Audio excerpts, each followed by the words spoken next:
Hello, everyone. It's Roger Buck here, and again I'm joined by my wise, wonderful, and beautiful wife, Kim. Hello, everybody, and I can say the same of you. Okay. Thank you, love. All right. The theme today is Catholic conversion and becoming human. And when I say Catholic conversion, I do not mean that this is going to be another one of the videos, we already have several of them on this channel, where we, focus on the specific moment many years ago when we had been New Agers and we went through life-changing processes that, all of a sudden, much to our almost shock in a way, we were becoming baptized as Anglicans and then confirmed as Catholics. Uh, we will necessarily need to go into that a little bit in this video, but there are other videos about that. What we're really going to be doing today is speaking more about the deepening processes of what Catholic and Christian conversion means year after year after year. We're going to be looking at the last 25 years or so of our journey with the church. So this is going to be a very autobiographical episode. And I'm aware the other episodes in this series have already been autobiographical to an extent, but they've also been about ideas. They've been about the fate of Catholic Ireland or the fate of Europe and England. We were speaking about Belloc and Peter Hitchens. This one is going to be more purely personal. We thought it might be good to fill you in more about who we are, sort of an all about us type episode for anyone who's interested in that. But obviously there are still going to be ideas here, very, very much ideas, as I say, about what Catholic conversion really means and why I speak about becoming human. The humanization process of the sacraments of the church. So that's what we're coming to. But before going on, I just want to make an announcement. I announced it before, but you and I, Kim, are now on Substack. And we're excited about Substack, and we hope that some of you might be joining us there. What does joining us there really mean? Well, we're hoping that some of you might be subscribing. But just to be very, very clear about this, Substack has paid subscribers, but the majority of people who subscribe to Substack are not paying. What this really means, if you subscribe, is that you will be getting a newsletter, more or less weekly, a newsletter that we really want to put love and care into. But I want to emphasize now, some of you may just want to look at the website itself. I want to say that at least 95% of the content there will be free. At least 95%. There will be a little bit of premium and exclusive content for those of you who want to be paid subscribers, but what we're really talking about is just subscribing. We absolutely know that all kinds of people cannot be paid subscribers. All right. In coming to the major theme of this episode, which we've been describing as Catholic conversion and becoming human, we're really going to be talking about the changes that happened in our hearts and our souls and our minds after we converted to the Catholic faith, after we began entering into more and more intense Catholic practice with the sacraments. That's a major theme here. But in order to do this justice, I think we do need to speak just a little bit, about who we were before we became Catholic and why it's so surprising that we became Catholic. So even though we've covered that a little bit in previous episodes, let's just say a little bit about this here now. So yes, I think most of you will know now that Kim and I both have a very deep background in the New Age movement. I would say me most of all. When I was 16 years old, I went to the seminal New Age community of Findhorn. There's a Vatican document, I've mentioned this many times before, that speaks about how the Findhorn community in Scotland was one of the two great powerhouses of the New Age movement that has now seeped into the mainstream and changed so much of the world. Back when I went to Findhorn in 1980, when I first visited, that was not the case. The New Age was a little fringe movement. And I spent something like 20 years of my life close to 20 years of my life very, very actively involved in the New Age.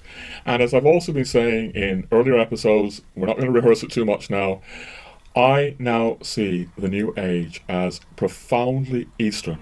There's a little nutshell of Father Mitch Pacwa says about the New Age movement. He calls the New Age movement a highly Americanized form of Hinduism. I might want to say Buddhism, but what I mean is that this Eastern set of practices, Eastern set of concepts, has gone through a kind of Anglo-American mill. There's been some psychotherapy, there's been things like that thrown into the mix, but at its core, it remains something very deeply Eastern. That is key, I think, to understanding a little bit of what I'm going to be saying in this episode, because I'll let you speak in a moment, Kim, but I particularly, before I became Catholic, was deeply, deeply, deeply steeped in this Eastern ethos at the core of the New Age movement. And what I mean by becoming human, well, for myself, I feel that these practices, these Eastern practices, were making me less and less human. They were making me more and more detached from my humanity. A simple image that I sometimes use in these episodes is that there is a world of difference between the image of the enlightened Buddha rejecting the world, transcending the world. The idea here is to become enlightened, to escape the world. Ultimately, that's what nirvana is about. Versus the image of Christ crucified and suffering for the world, and the humanness of Christ. That's what we're going to be focusing on today. We're also going to be focusing quite a lot on Valentin Tomberg's role in my conversion, and indirectly in your conversion, Kim. And I think right now, before I turn this over to you, Kim, just for some comments here, and for you to put your own thoughts in here before we move on, I want to read a short section, just a very short section from Tomberg, that if you keep listening, you will see how this is relevant to the entire episode for reasons that I will explain. It's also very beautiful in our view. Now, I will condense the quote slightly, but not to change the meaning.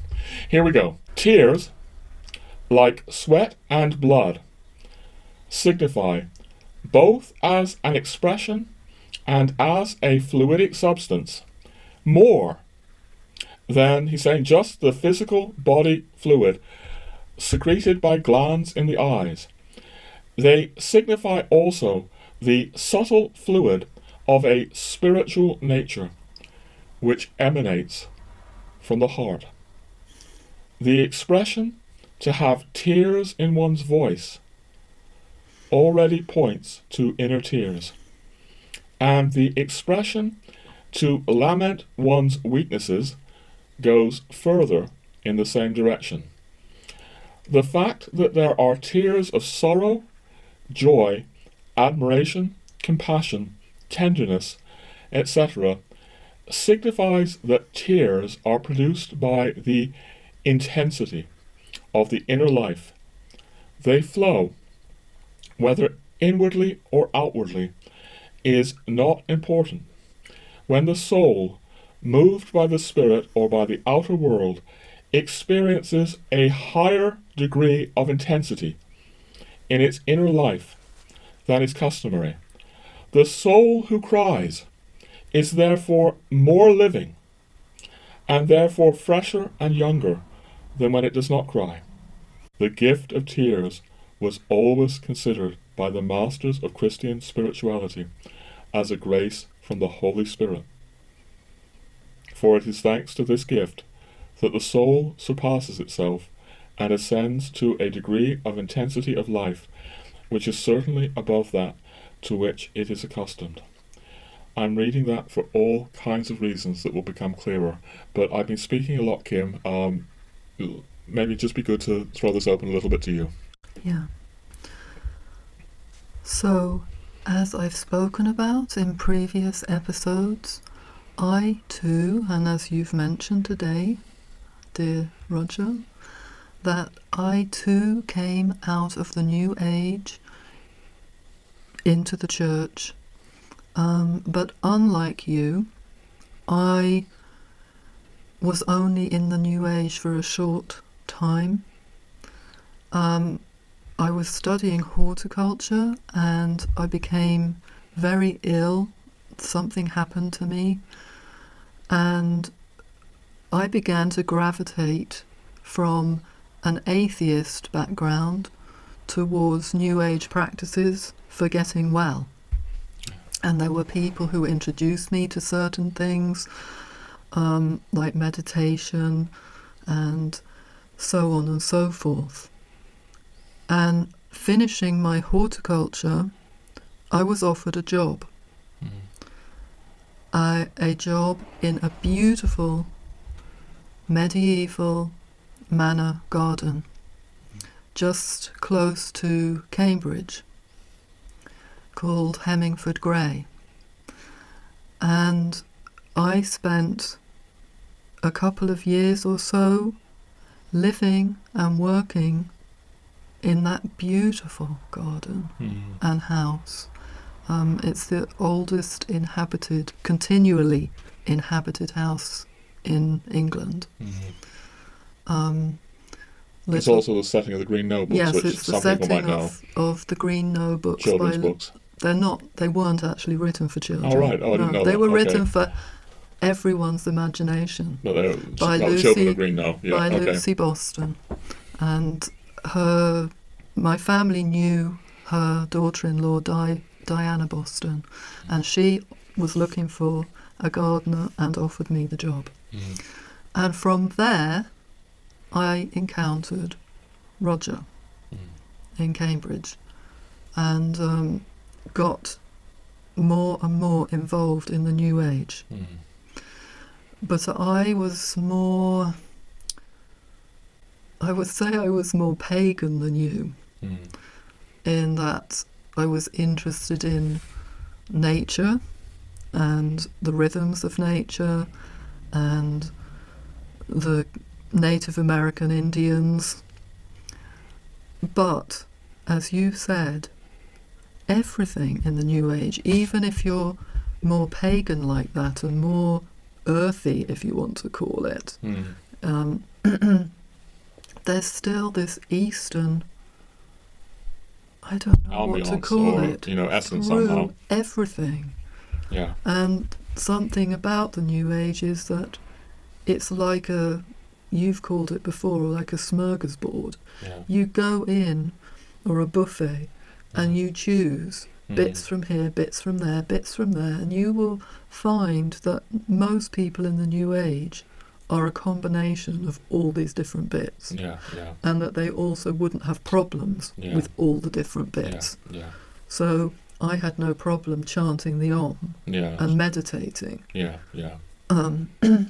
Anyway, something very interesting about the garden, and I would like to speak about that garden in more detail another time, because it's a big part of my life.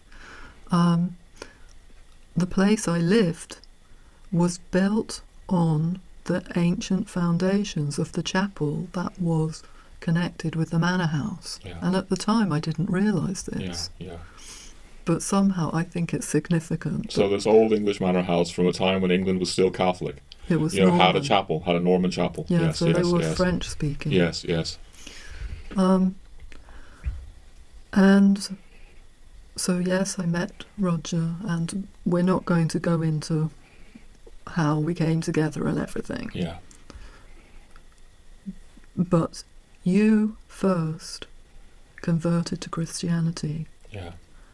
Very much because of Tomberg. Yeah, Valentin Tomberg, yeah. And I thought you'd gone round the bend. Yeah. I couldn't understand it. Yeah. Yeah, I just jump in there, love, because, you were basically speaking about, the New Age as a cafeteria of you can have a bit of this, you can have a bit of that, you can have a bit of this, and New Agers think that the New Age cafeteria is all vast and all universal and embracing all courses, but there are all kinds of courses that you will not find in the New Age cafeteria. You will find nothing about the sacraments, you will find nothing about the Sacred Heart, you will not find in that, New Age cafeteria anything about the suffering Christ. Sin. Sin. You will not find sin. You will not find evil. You will not find, to come back to this comment, this quote from Valentin Tomberg, to lament one's weaknesses, where he's speaking about the tears of the heart, meaning that one laments one's weaknesses. These kinds of things are absent from the New Age cafeteria, and without going into this hugely, because we need to get to our developing conversion stories, I am going to suggest that this is all about the core of the New Age being about the pursuit of Eastern Enlightenment, power, and transcending the world, not joining the world. But to come briefly to our conversion stories here, because as I say, we've spoken about them in previous episodes. You said that my conversion had a great deal to do with Valentin Tomberg. Yes, it did, Kim, but it was more than that, and I just need to touch in on that just briefly. I go into this in my own episode 10. I got an EWTN interview. I think that's episode 13. If you want the full story, go to that.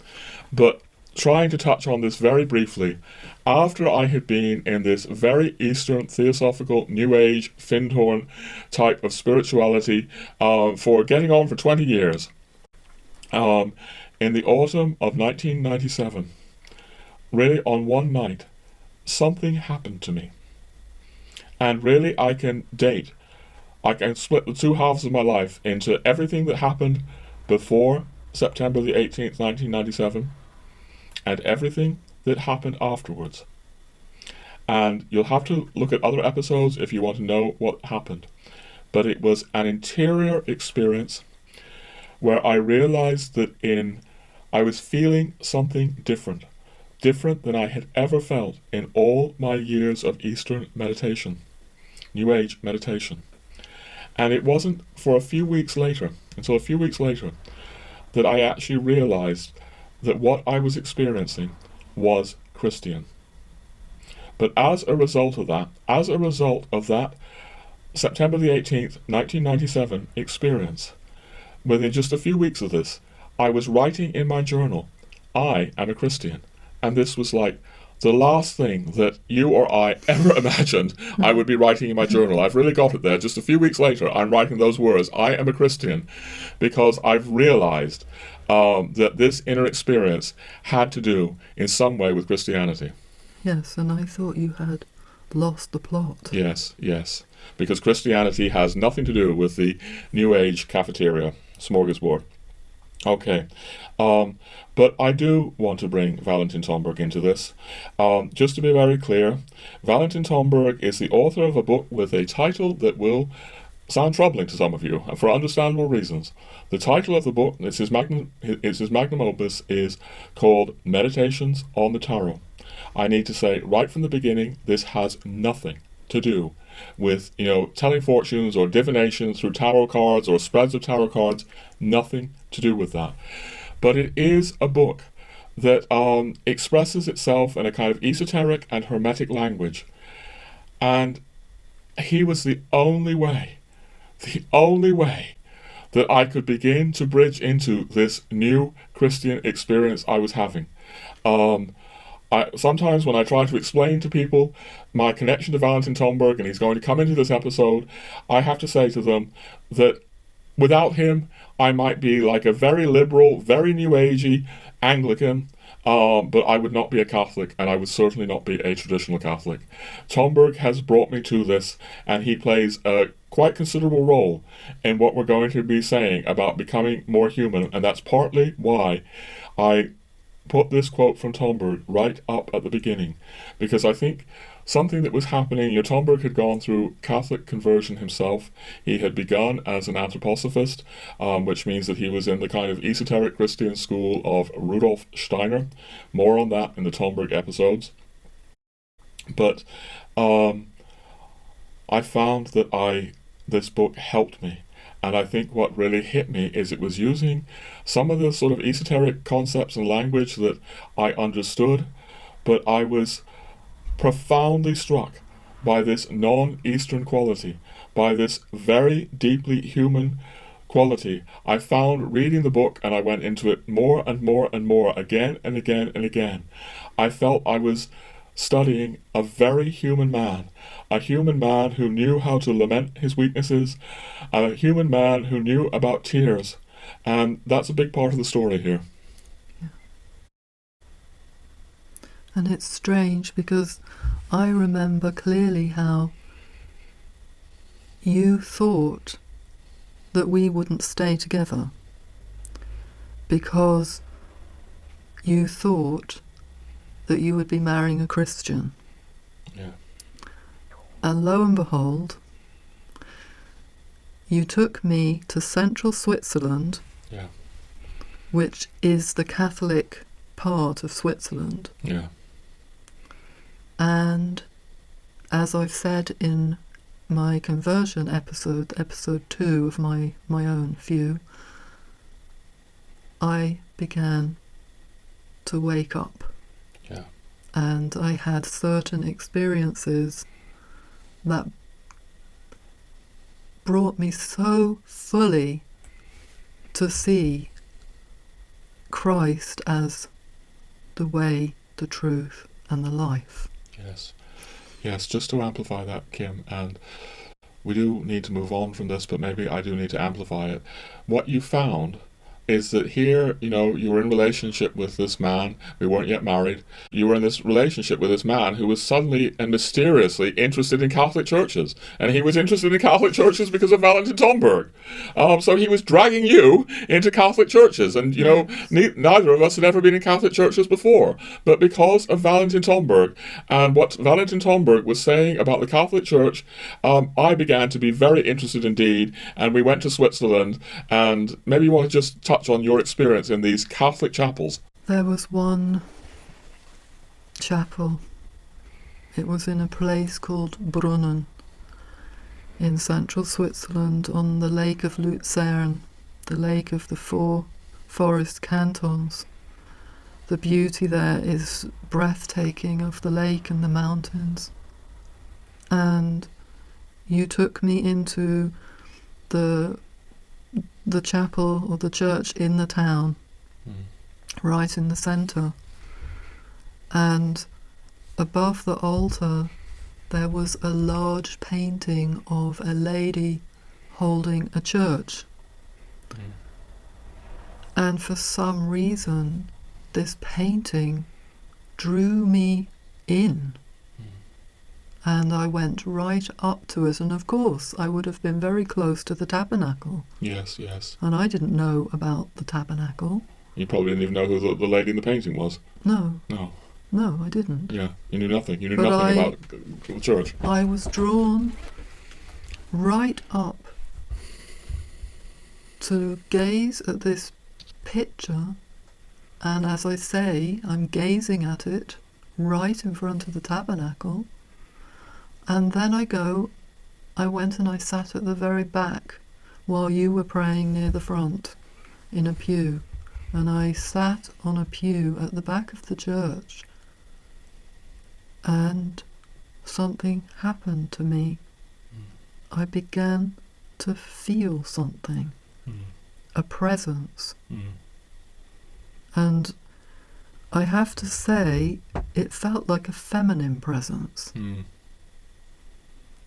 And it was very beautiful. I'd never felt anything like this. Yeah. Yeah.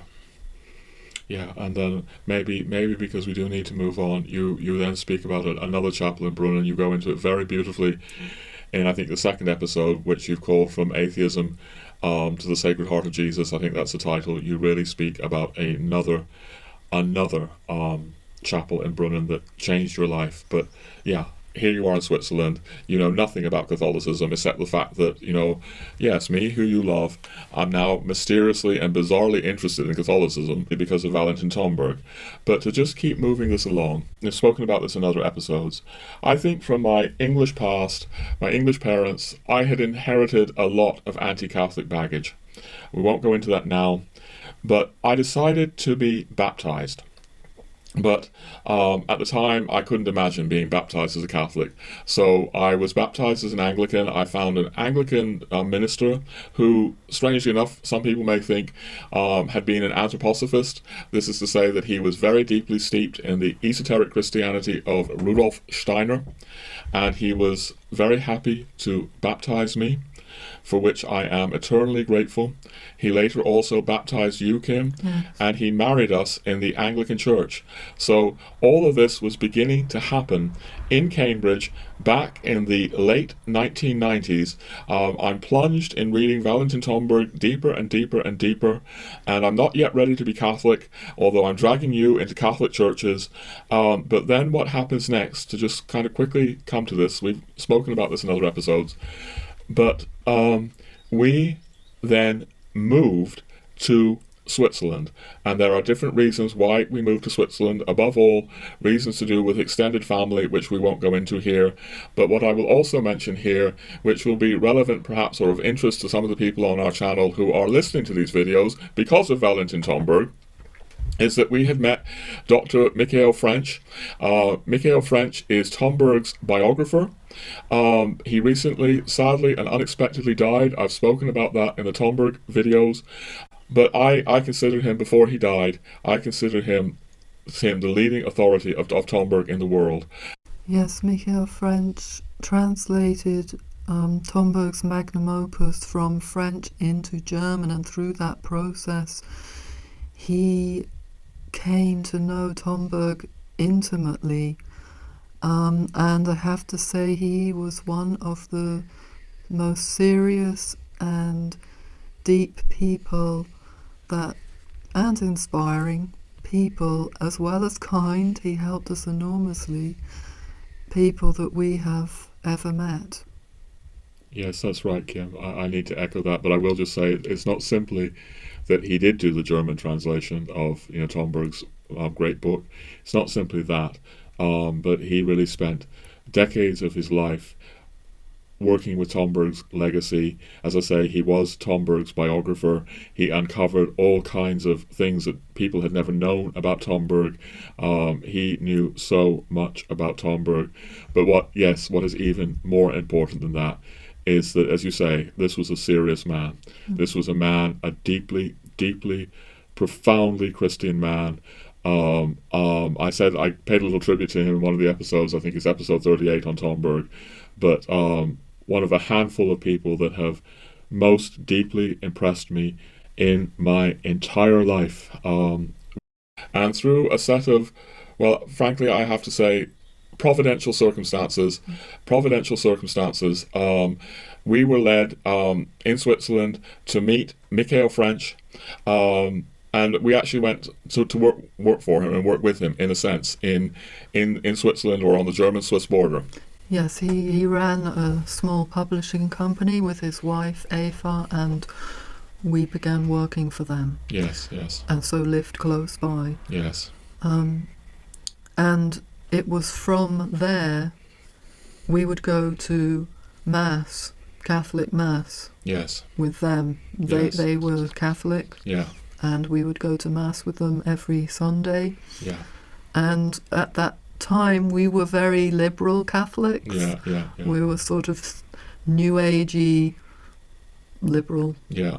I mean, if I could just jump in here, Kim, I would say that, in Switzerland, there was no Church of England. There was no Anglican Church. There wasn't a kind of Anglican minister who had been an anthroposophist. In Switzerland, or rather we were on the Swiss-German border at the time, it gets complicated, but partly in Switzerland, partly in Germany, hard to explain. But, the only option was the Catholic Church, and the Catholic Church in Switzerland was very, very ultra-liberal. There was absolutely no problem accepting an Anglican there to communion. We were absolutely welcomed by the Catholic priests to do that. It never crossed our mind not to. And, Michael French, as I say, I consider him the world's leading authority on Tomberg before he died, not only took us into the church, really initiated it in this. I think another whole thing that was really going on is that this, and we could go on for about this for ages, this was the first time you or I had ever lived outside the Anglosphere. Yes. So living in Germany, living in Switzerland, we began to experience the world through German-speaking eyes, and the eyes of people like Michael French and Catholics there, and we were really introduced to a whole world that we had never really glimpsed in all our years in England and America, and that's part of our journey as well. But, yeah, okay. And then it got to the point where you said, now is our time to go and ask a priest to be confirmed into the Catholic Church. Yes, that's true. Let me just jump in there as well. And this is also very strangely providential, because this Catholic priest had read Tomberg. You know, that you won't find many Catholic priests who had read Tomberg, but he was very, very deeply sympathetic, you know, to us wanting to enter the Catholic Church, and it wasn't really that easy. To do that. You know, our German was very poor. We did not go through RCIA. And to be really frank and honest, this is like a strange way into the church. It's kind of like we snuck in by the back door, I think. I was still so liberal, so esoteric, so anthroposophical, so into Steiner, that if I had to have gone through RCIA, I would have probably had stumbling blocks. It took me, this is another strange thing about my conversion, and I speak about this in the New Age episodes. It took me many years to somehow deconstruct all my New Age things. So, in the year 2000, I think it was easier for you, Kim. I think you had this beautiful devotion from the beginning. Sorry, go on. Yes, in Cambridge, before we had, when I'd first gone through my conversion experiences, I knew I wanted to be Catholic. Yeah. And I did seek out Catholic priests. I was actually seeing two. Yes. One very liberal in the university, and a much more conservative, pious Catholic in the local church. Yeah. And I did start the RCIA. Yes. But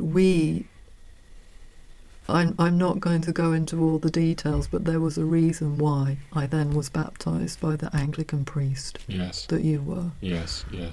But what I'm trying to say is my heart was already Catholic. Yes. This is a strange thing. It's like, even though I was the one who initially became drawn to Catholicism thanks to Valentin Tomberg, in a certain way, once you had these experiences in these Catholic chapels in the heart of Switzerland, it's like you took to it much, much deeper. Yes, and I was even going to daily mass. Yes, you were even going to daily mass. I wasn't receiving. I was going up for a blessing. Yes. But I remember each time the Agnus Dei was prayed, I couldn't help dropping to my knees and crying. Yes. So maybe I was experiencing the tears. Yes. That Tomberg is of the sacrifice of Christ. Maybe I'm going to give you a little tribute here, Kim. I've said at the beginning of this episode that this episode will be about becoming human. And I do feel that the Catholic Church and the Catholic sacraments have led us both to becoming more and more human over the years. But to give you the tribute you deserve, maybe you were, not maybe, I think you probably always were more human than I was in a certain way. You know, what Tomberg writes about tears and the beauty of tears, what he writes about tears, sweat and blood, it's a major theme in his magnum opus. There's so many themes in this magnum opus. I sometimes say the magnum opus is 100 books rolled into one. But one of the books in this magnum opus is about blood, sweat and tears. Blood, sweat and tears. I think you had all of that more naturally. You had not had, like I had, something like close to 20 years of your life trying to detach, trying to become aloof, trying to become disinterested in the world. No, you didn't have all of that. And so I think in a certain way, darling, you were more human all along. And that maybe as we develop this episode, which is how we changed over the years as becoming Catholic, and how I think that I found my humanity through the church, it applies more to me than it does to you. But I don't know if that's true, because even though you were practicing these things to become more detached, you have always had such a big heart. You just have. Oh, thank you. I think my heart needed my conversion Yeah. I'm not saying I was heartless. No, of course you weren't. Of course you weren't. I think my heart needed my conversion. Yeah. Yes, I have to say that this quality must have been in me, because this is what when I started responding to Tomberg, when I just began reading the magnum opus again and again and again and again, what was hitting me about it is just how very, very human this man was. That he could speak about this, profound philosophy, yes, profound hermetic things that were familiar to me as a New Ager, but that through and through and through it was this quality of tears in his voice, this quality of reverence for Christ, this profound piety and reverence, and it obviously sort of touched my soul. It touched my heart in a way that I recognized was different from all the New Age books I'd been reading. Yes. Yeah. So now we're on the border of Germany and Switzerland. Yeah. We're going to Mass with Dr. Michael French and his wife Eva, and we have contacted this Catholic priest who had read Tomberg. Yeah. And we're going to be brought ourselves, our marriage, into union with Rome. We're going to be confirmed into the Catholic Church. Yeah. And what is interesting here is that the place that this priest, he was a German priest, but he was in the Diocese of Zurich in Switzerland. He had been placed in what was thought of in the diocese as this outpost, because he was far too traditional for the liberal. Yeah, the Swiss hierarchy is extremely ultra-liberal, and they had banished him to rural Switzerland where they thought he couldn't do any damage. And he was the priest of this incredible Klosterkirche that had been a monastery on this island in the Rhine called Rheinau. And on that island, so there had been a monastery from way back, from the 9th century. And this monastery had been inhabited by an Irishman, Saint Fintan, who was born in Leinster and enslaved by the Vikings, taken to Orkney as a prisoner, escaped to Scotland, and then found himself in Rome, and then found himself in that area of the Rhine. Yeah. And the local nobleman who had built this monastery on the island in the Rhine, Rheinau, invited him to become a monk at his monastery. So Fintan became a monk and then lived 22 years until his death as a hermit there. Yeah. And this is the place, this great, now Baroque Klosterkirche, where Roger and I were confirmed and brought fully into the church, the Catholic Church, on Easter night of 2000. Yes, I'm going to say some things to that, Kim. I couldn't believe what hit me that night. I want to say maybe just how I had gone into the process of becoming Catholic, whereas for you were so devotional, you felt so connected to it, you felt so in love with the church, you were hungering and waiting to be Catholic by that time. I wasn't. I was still filled with all this kind of stuff from my past, but Tomberg was encouraging the process of Catholicism in me. There we were with Michael French, in Switzerland. He was taking me to Mass, every Sunday. We didn't have a car at the time, still don't have a car right now, and that's another story. But so he was taking us to Mass, and I'd actually had a dream.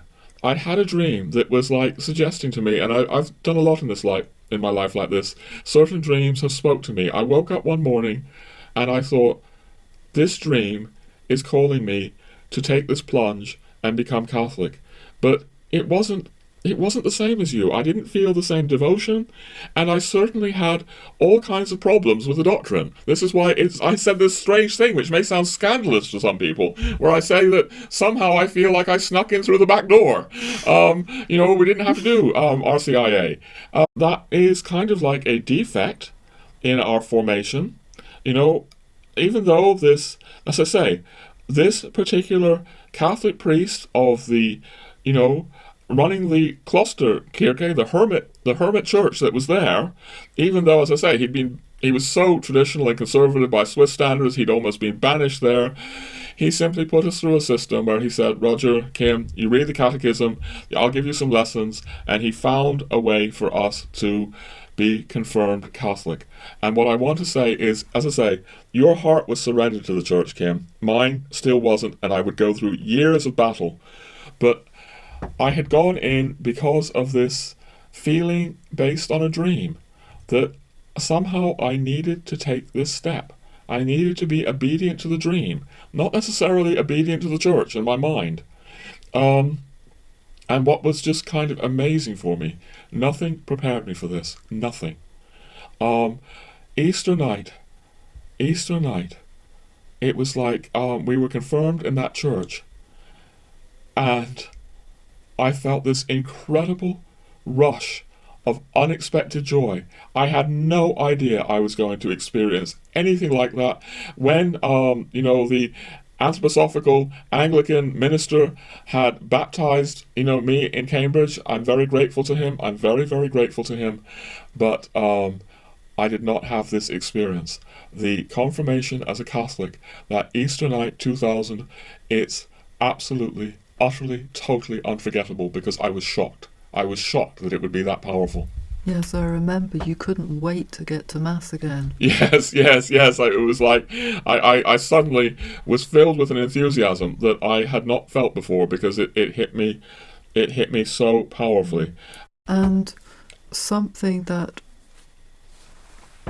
happened to us, the priest who brought us into the church was very close, or rather they were very close to him, both, to a large traditional Catholic German family. Now, when I say traditional, I don't mean traditional Latin Mass.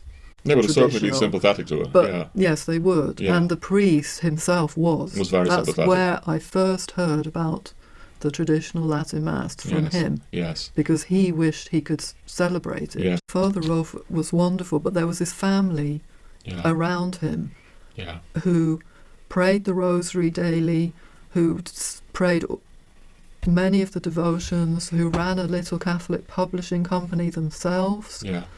And we became very close to them. Yeah. So even though we hadn't gone through the official teachings, RCIA, we were brought suddenly in with this very devotional family. Yeah.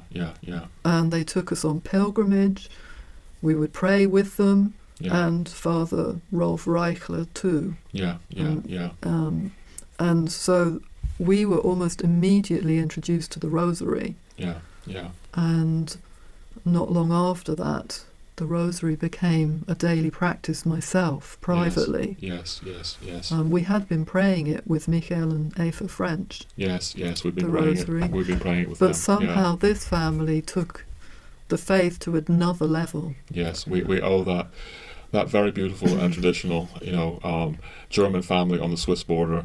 We owe them a great deal as well as Michael French and his wife. Yes. Very, very great deal. And then our jobs came to an end with Michael and Eva, and I'm not going to go into all the ins and outs. So we found ourselves in the care for a short while of some nuns who also knew the priest. Yes.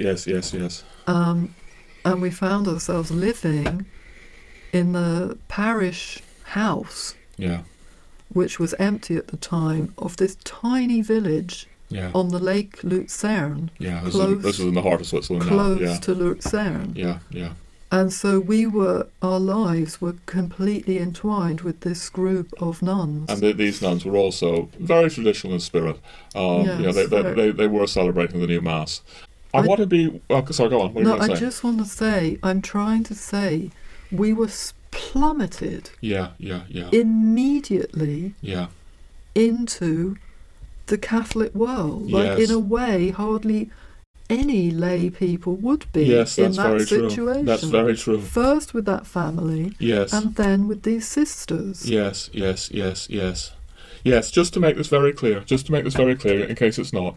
So yes, we're on the, we're in Germany, on the Swiss-German border, and, these people, these Catholics, are really showing us things, the like of which we've never experienced before. I remember one of the pilgrimages this family took us on, and I was seeing how the people were praying on this pilgrimage. I'd never seen, as a New Ager, I'd never seen people pray like this before. It was kind of astonishing. But when you use the word plummeted, yes, the fact that we then went for something like 7 or 8 months to the very heart of Switzerland, to Lake Luzern, where we were actually, for a while, being housed by this, community of nuns. Yes. We were plunged into this life, and yes, I think, it's like if we try to be with the main themes that I want to be with in this episode, something that I'm trying to indicate, at least about myself, is how did this very liberal New Age person whom I was, esoteric person whom I was, become a traditional Catholic? Because this is what also happens with my growth over the years. Because I'm seeing now, and even now, love, you're helping me see this. We began being exposed to a completely different world, like this convent, right in the heart of Switzerland, in Canton Brunnen, or Canton, is it Canton Brunnen? I can't remember the name now, but near Brunnen. This had been a place, Luzern, Canton Luzern, thank you. This is a place that the Reformation had never happened. It had never happened there. No, and it was like a little island, because it was on a peninsula. Yes. It was very hard to get to. You had to take a little bus. There were very few cars. Yes. And the group of nuns affected the whole island. Yes, the whole indeed. island seemed to be connected around what these nuns did. Yes. And there was a beautiful Baroque chapel right next door to the house we were living in, because we were living in the priest's house that was empty at the time. Yeah. But a priest would come in each day to say Mass. So there was daily Mass for the sisters that we partook in. And I ended up opening the chapel in the mornings and ringing the Angelus bell. It's how I learnt the Angelus. Yes. Because I was ringing the bell in the morning. Yes. Of the Angelus. Yes. And so our house and this chapel are right on the lake. Yes. I mean, it was quite unbelievable. Providence works in the strangest ways, but yes, the point I really want to bring out here is I think it matters that we have spent our entire adult lives in England, and in my case, and in America, these lands, where the Reformation is everything. The Reformation has shaped the entire culture of England and America. Now, for the first time, we're in the heart of Switzerland. We're actually close to the place where you had your, conversion experiences. It wasn't very far. We're in a part of Switzerland that has never known the Reformation. Never. You have, centuries and centuries and centuries of uninterrupted Catholic faith, and we are, strangely enough, being housed by a convent of very traditional nuns in a certain sense. And so we're just plunged into this completely different universe. Maybe just to say this as well, I was starting to study theology in Luzern. I didn't get very far, I have to admit. The theology course was very, very liberal. And I think this is also like a tension was beginning to be set up in my life. And this also explains how I changed. Because my whole orientation as a New Ager was synonymous with liberalism. I've been saying in the New Age episodes, on this channel that, New Agers often like to say they don't have a belief system, they don't have beliefs, things like that. They're neutral, they're embracing all. But basically, you scratch a bit deeper under the New Age surface and you find that they're basically identified with the liberal progressive mindset. If I had stood up in some of those New Age circles and questioned something like so-called same-sex marriage or questioned abortion or something like that, you could have probably heard a pin drop. New Agers are wedded to the progressive agenda. I was wedded to the progressive agenda. I'm going to say something here that is painful to say, but I'm just going to say it. Back at that time in Switzerland, I was looking at St. John Paul II, and I was waiting for him to die. At that time there was a Cardinal Montini. He was a bit like, what Pope Francis became, what, Cardinal Bergoglio became. And it was like, when is this John Paul II, this reactionary Pope, going to die and kind of clear the way for someone like Cardinal Montini? And that would have been kind of the ethos at this theological college that I was briefly attending in Lucerne. In fact, I remember when Dominus Jesus came out, and we won't go too much into this, but I remember the whole college freaking out about Dominus Jesus coming out. This was a Ratzingerian document back in 2001 that was trying to point the way that salvation only happens through Christ. We won't go into the details of Dominus Jesus now, but that whole Lucerne Theological College was having a complete meltdown about Dominus Jesus. And it's so ironic because the sisters would have celebrated it with their whole heart. Yes, they would have celebrated Ratzinger. So you would have been in these two worlds. That's exactly the point I'm making. Here I am. My natural world is a very progressive orientation.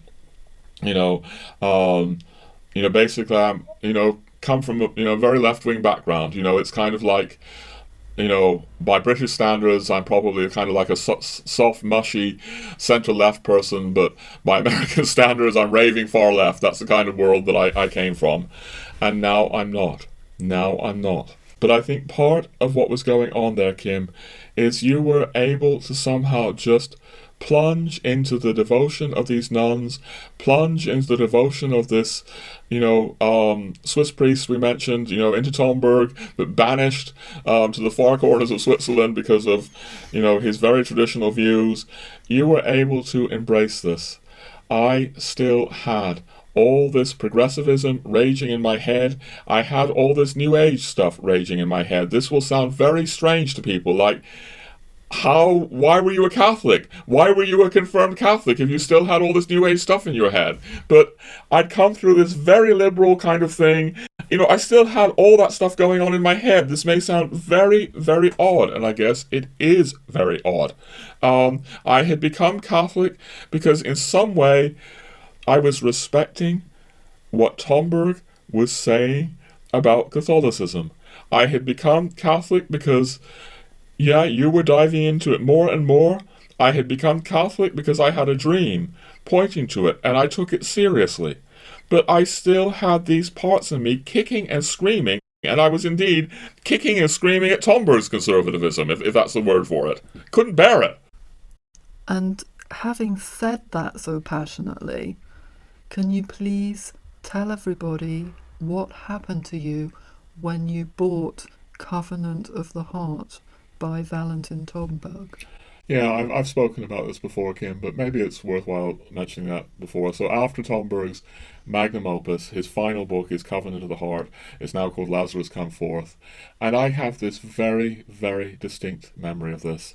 I was, at Westminster Cathedral in the heart of London, and I went into the Westminster Cathedral shop next door, Catholic shop next to Westminster Cathedral, and they were selling Tomberg there. And I bought what was called Covenant of the Heart. And it was a nice day, afternoon. I walked out from Westminster Cathedral shop, and I sat down in a little park nearby, and I opened the book. And maybe it was almost the first thing, or maybe it was the first thing I opened to. Never read Tomberg on this before. He was speaking about Vatican II. And my heart just sank to my knees.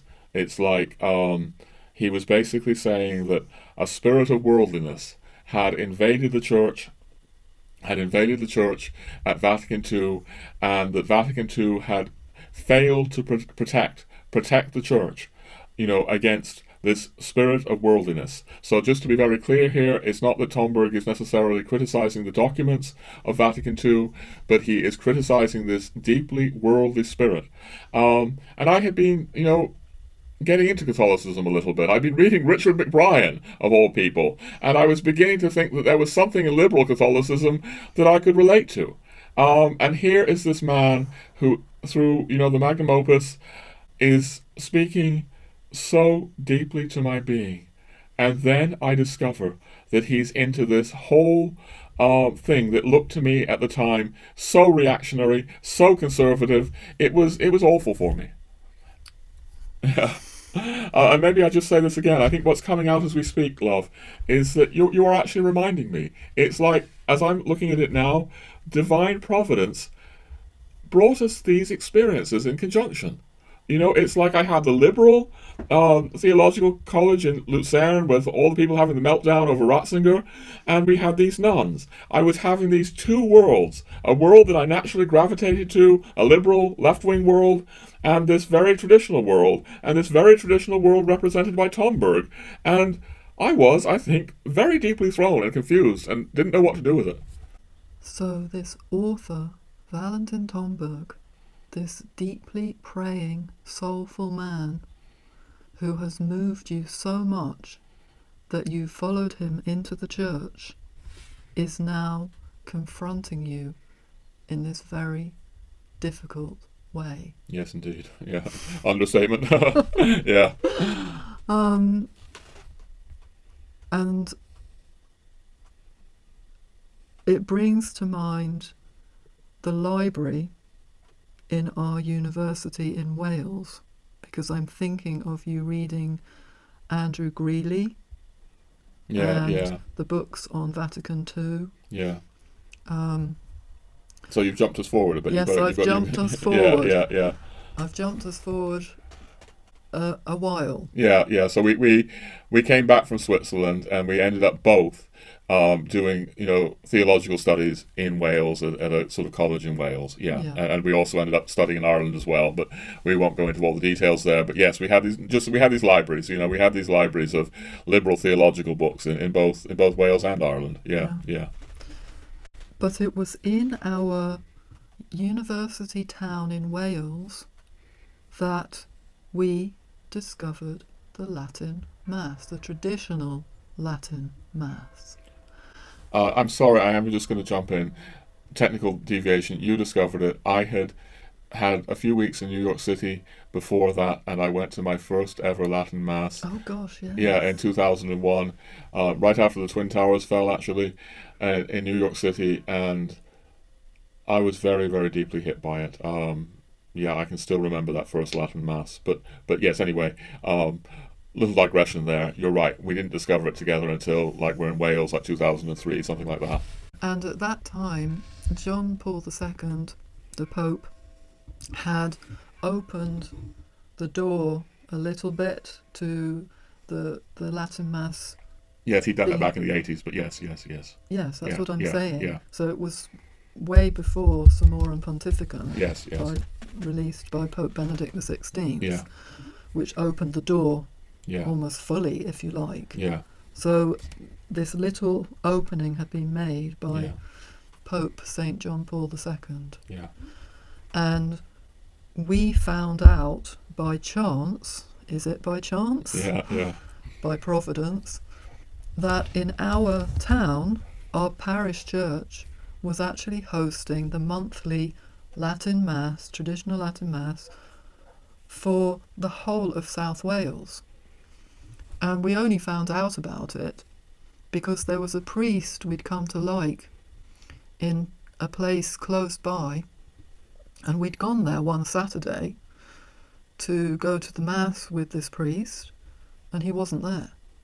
And when I asked where he was, I was told he's celebrating a Latin Mass back in our town, in our church. So that's how we found out, and we began attending. And the first time I went, it is very difficult to get in a few words what happened to me. But I knew in that Mass why I was Catholic, and I hadn't before known that I didn't know. And even though I say that, I don't know how to describe it.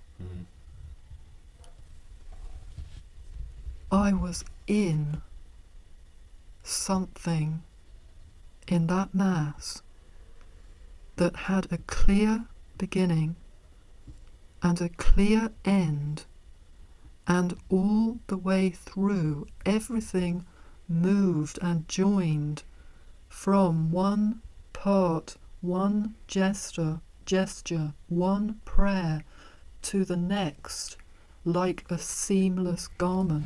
Yeah. And when I was thinking the other day about how I experienced it like that, like a seamless garment, I thought, well, Christ's on the... Remember when the soldiers are casting lots for his clothes? His garment had no seam. Yeah. That's why they cast lots. Yes, yes.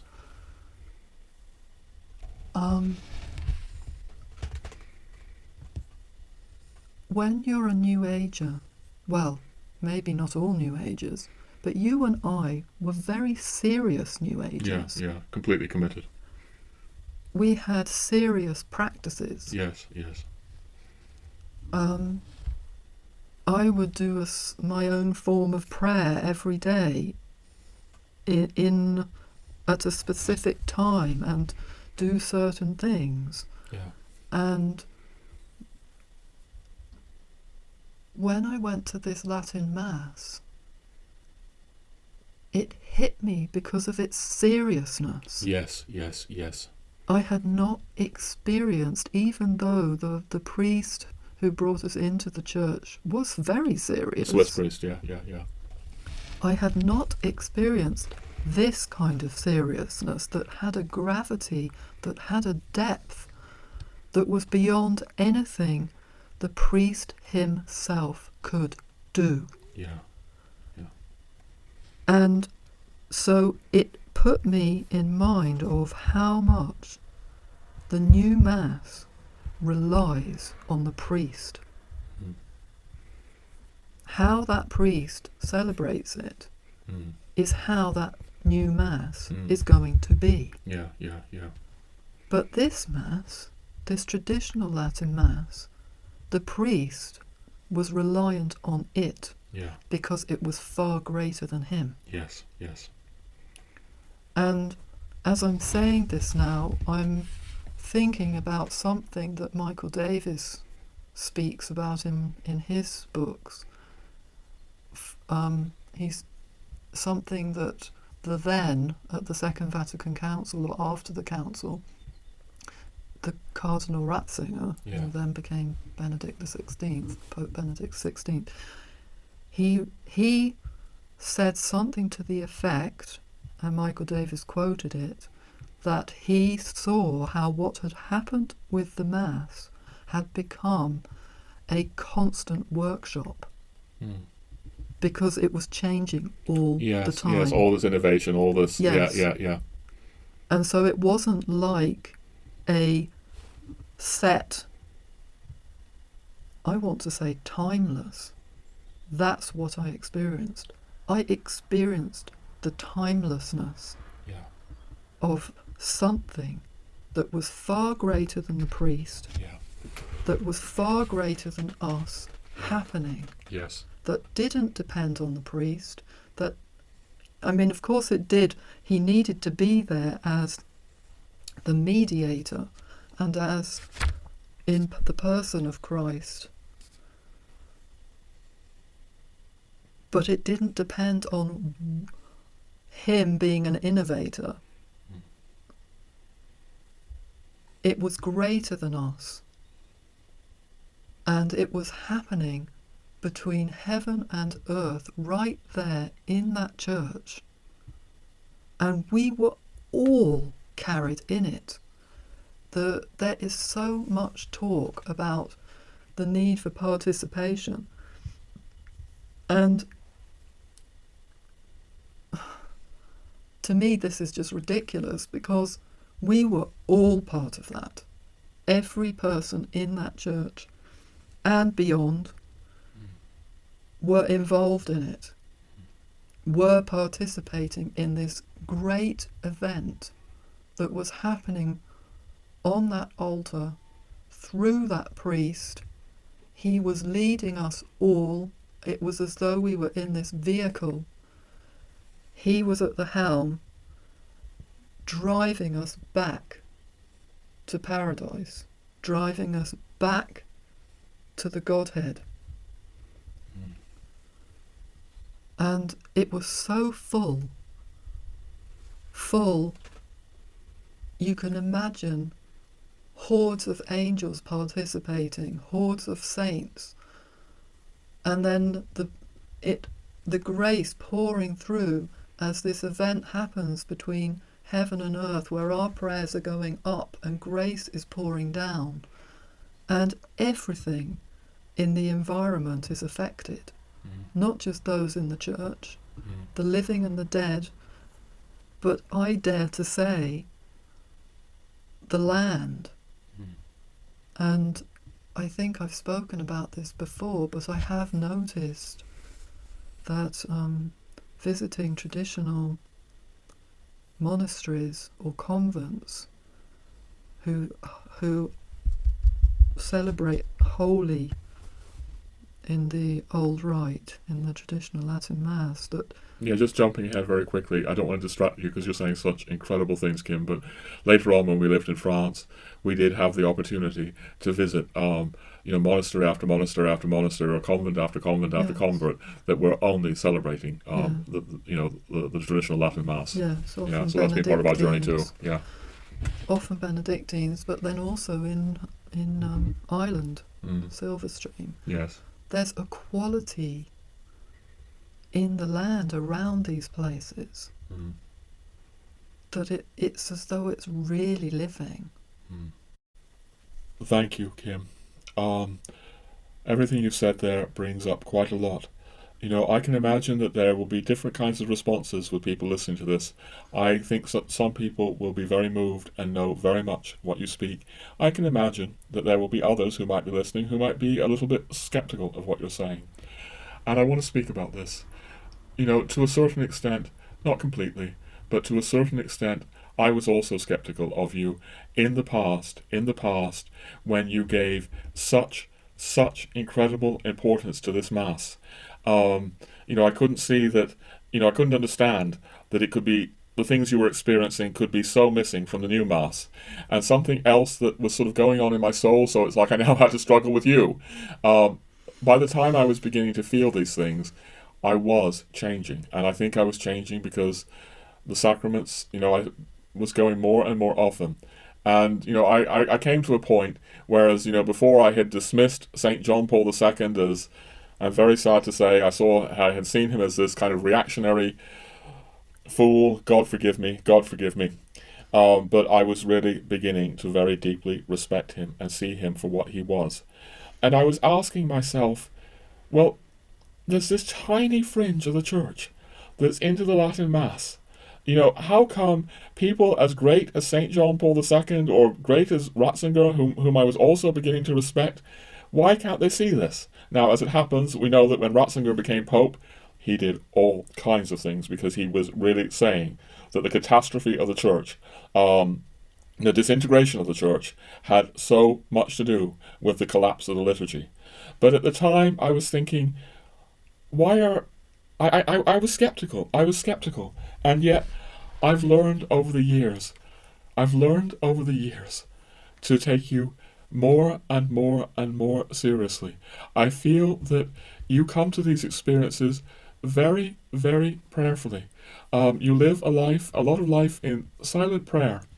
I want to say something about that. Something I want to come to in this episode later on is the whole idea that we live kind of like married hermits, but I'll come back to that. But I have come more and more deeply to respect what you are feeling. But no, I was not feeling anything like this. I mean, I said in New York City, I had felt something. And yes, I continued to appreciate the Latin Mass when I went. But for you, it was becoming like the be-all and end-all. For you, it was so powerful and it was so important that now this kind of still semi-liberal person I was, I had to struggle with you as well. But I realized that I also had to struggle with Tomberg, because in the midst of all the things he was saying, I was seeing that he was critical of the liturgical changes. And this comes out in various ways that we won't be able to go into, but he was certainly critical of the liturgical changes that happened at Vatican II. That was clear the more I plunged into him. But somehow, as you were saying all that, a passage came to mind, and I've now actually found it here in my copy of, his magnum opus. And somehow, as you were speaking about, your sense of angels present, or the sense of it came back to me this passage. And I am just going to read this passage where Tomberg is really speaking about the importance of liturgy and how, as he puts it, deplorable, innovative liturgy is and why it's deplorable. So here is another passage from Meditations on the Tarot from his magnum opus, which is relevant, I think, and I'm going to read it and turn it over to you. Prayer, which asks, thanks, worships, and blesses, is the radiation, the breath, and the warmth of the awakened heart. It is never in vain and without effect. Even a prayer formula pronounced rapidly, I'll condense this a little bit, but has a magical effect, because the sum total of the ardor put into the formula in the past by believers, saints, and angels, is evoked solely through the fact of pronouncing the prayer formula. Every prayer formula consecrated by use has this virtue, since it is collective.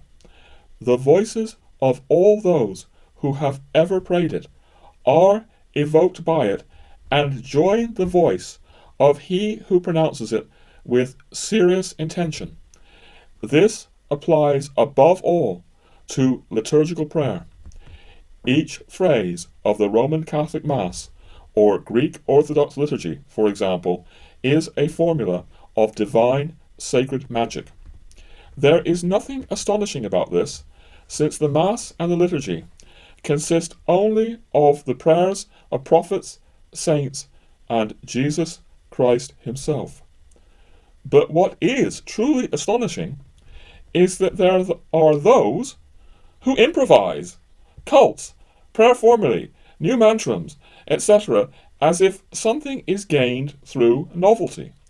Perhaps they believe that the formulae taken from Holy Scripture or given by the saints are used up through usage and have lost their virtue. This would be a radical misunderstanding. For this reason, it is also deplorable that certain Protestant churches have the custom of the minister or preacher improvising prayers in their divine service, probably believing that it is the personal which is more effective and not the common and collective tradition. I'm going to come to you in just a minute, Kim, but I just want to say this. This was probably written before, well, no, it certainly was written before the new Mass went into effect. So he is, at this point, speaking about this deplorable nature of the Protestant, confessions, innovating in this way. It's very clear to me later on when the new Mass arrived that he was very, very alarmed by this indeed, for these very purposes.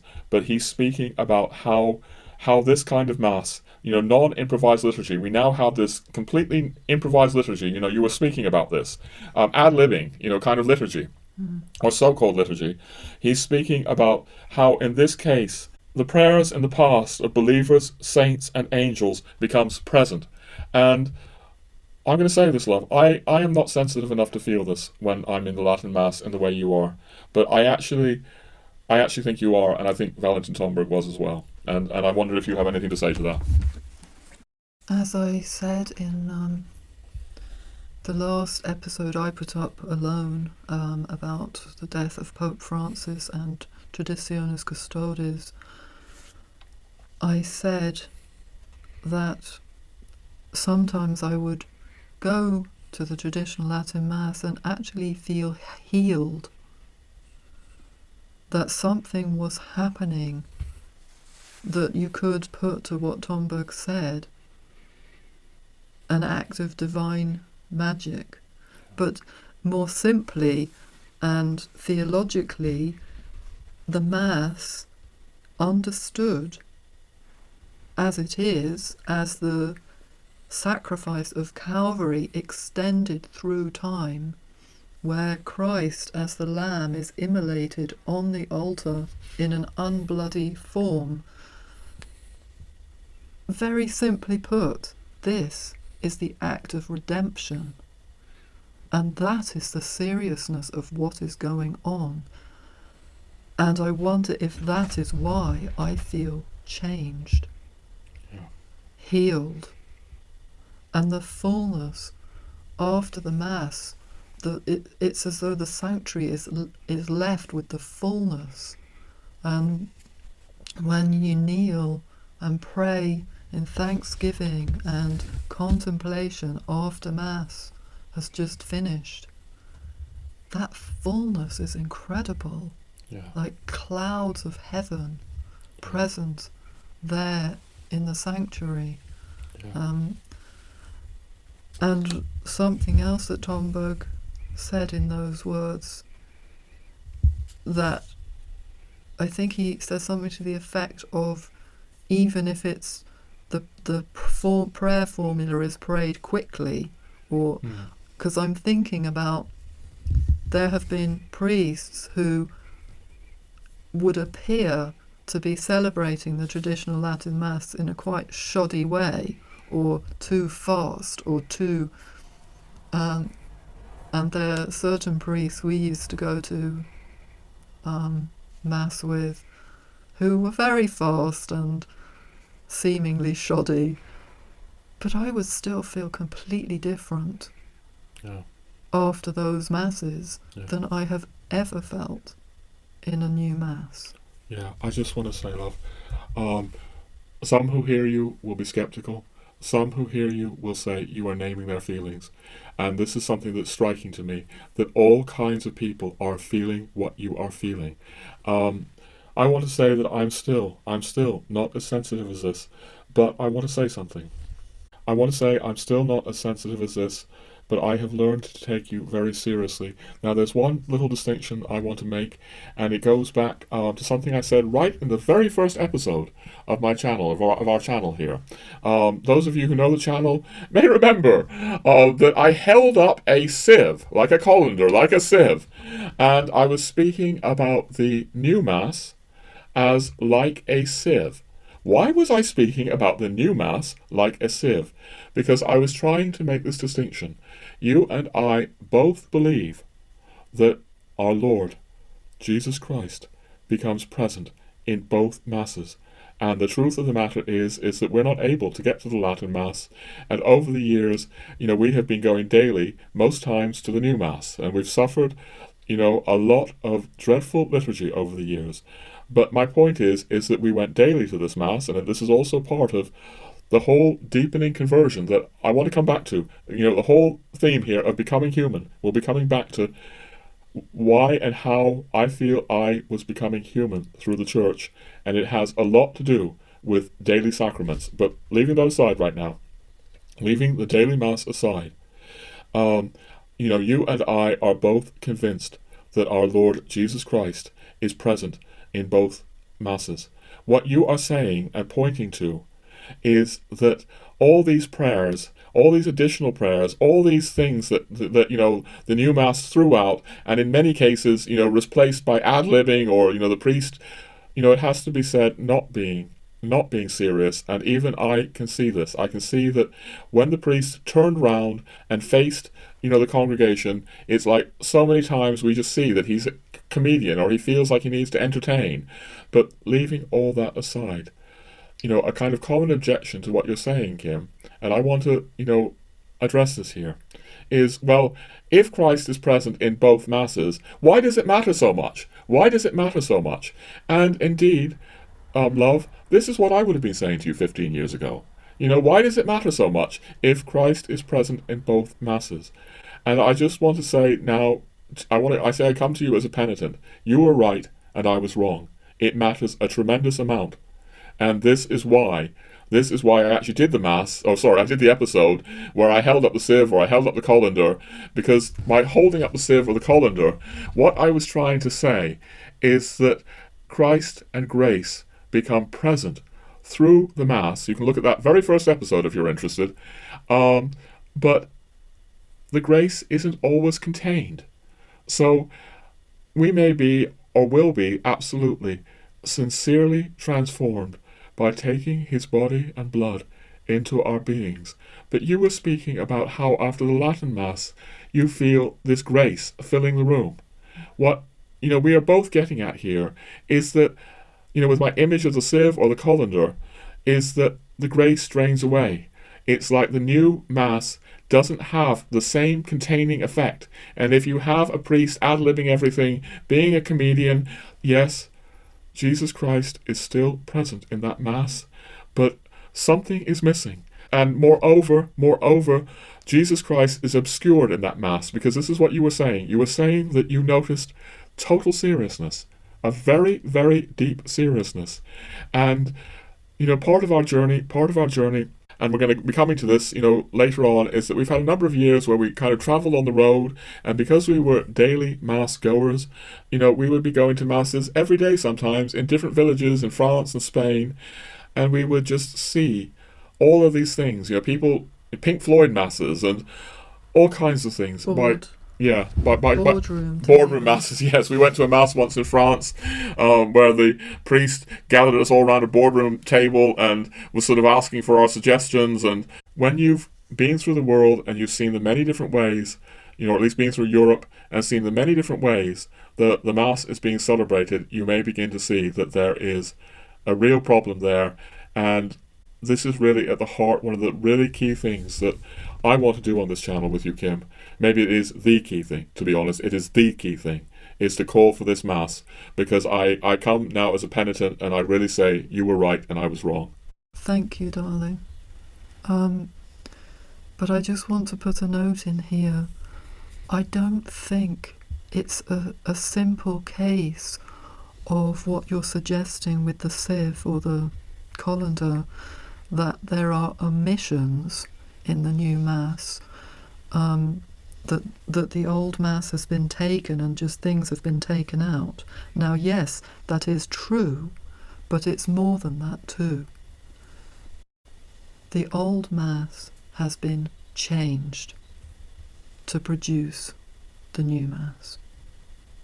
And we're going to leave it there, because this goes into a huge topic and we need to move on. But I just wanted to say that it's not simply a matter of leakage. Yeah. The new Mass is something different. Yeah. Okay.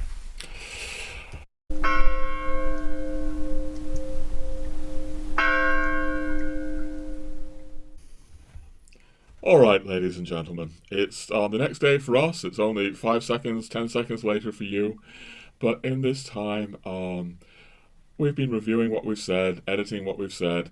There are some things I'm not happy with. Just very, very briefly, I'm going to say that I messed up saying Cardinal Montini, who of course became Pope Paul VI. I meant Cardinal Martini. And also, I just want to say that we announced before that we would have an episode together on saving Catholic Ireland.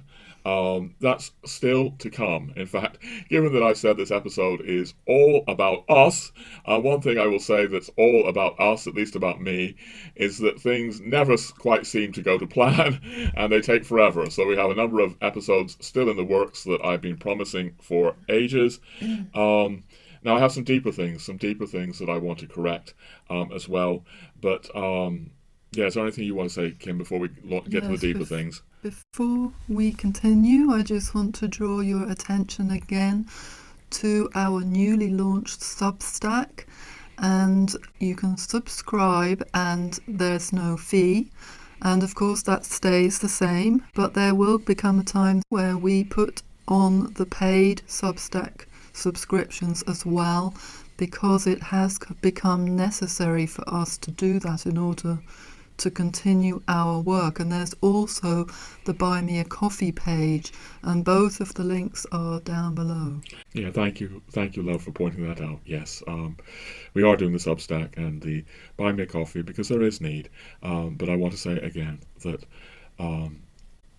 98% of what we do on Substack will be entirely free, and we hope that even if you're just joining us as a free subscriber, even that will support us. And there are other interesting things that we're hoping to do on Substack. So, yeah, please take a look at the link down below, as you say, Kim.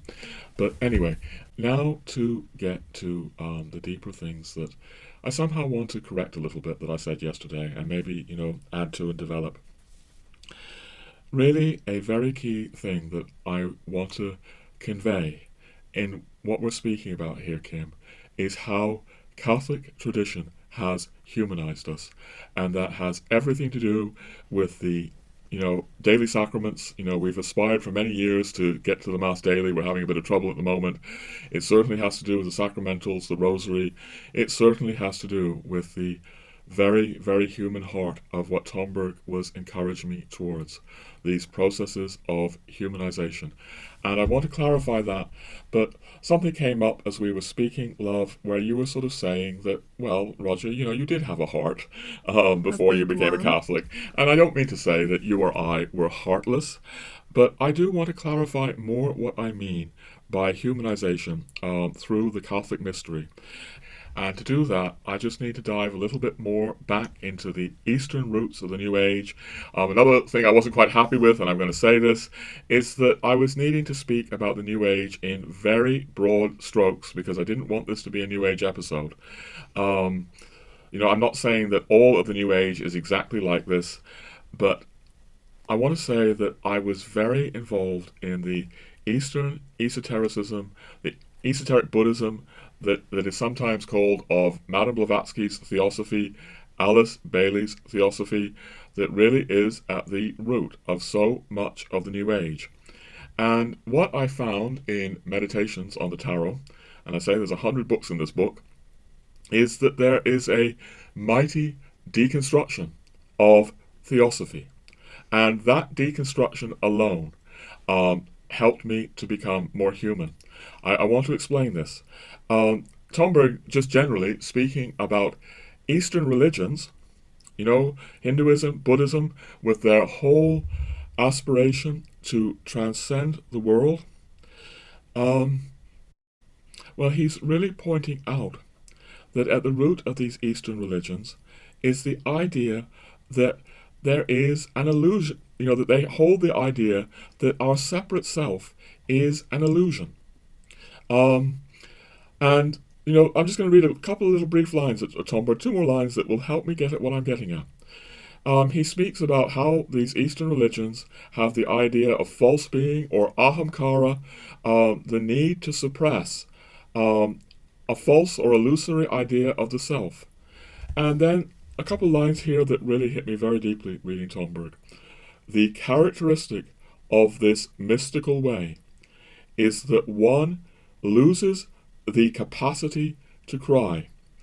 An advanced pupil of yoga or Vedanta will forever have dry eyes.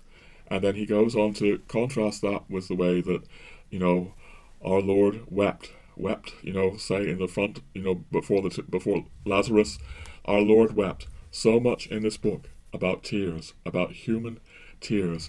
Now, I was not, I would say, an advanced pupil of yoga or Vedanta, but Alice Bailey's theosophy was very definitely driving me in that direction. I was losing the capacity to cry, and I was very much bound up with the idea that the world was an illusion. The world was something to be transcended. Tragedy was something to be looked at in a sort of upbeat, positive way. The whole thing that we quoted from Tomberg earlier, which is why this quote was so important, where he speaks about the tears of the heart and lamenting one's weakness. The very thing that we have in the Catholic mystery, Kim, that you and I now go to regular confession to speak about our weakness. That is completely foreign to the Eastern theosophical roots of the New Age. Yes, seen as something that we need to get over Yes, and yes. beyond. Yes, exactly, love, exactly. Even when the New Age doesn't look that Eastern, as I say, these are all broad strokes. You might look at Oprah Winfrey and you might say, well, she doesn't look that Eastern. Look at the fact that she's all completely into Eckhart Tolle, the power of now. The things she's into are about transcending the world, not about the suffering Christ suffering with the world. We can't go into this more now, but all of this close to 20 years of endeavor, I was very definitely losing the capacity to cry. This And is what I mean. Okay, you want to say something, love? I was struck how you would refer to your body as the vehicle. Yes, yes. Yes, Alice Bailey's whole Eastern idea is, you have these bodies, and the bodies are your vehicles. It's very much like you are not your body, you are not creation in a way.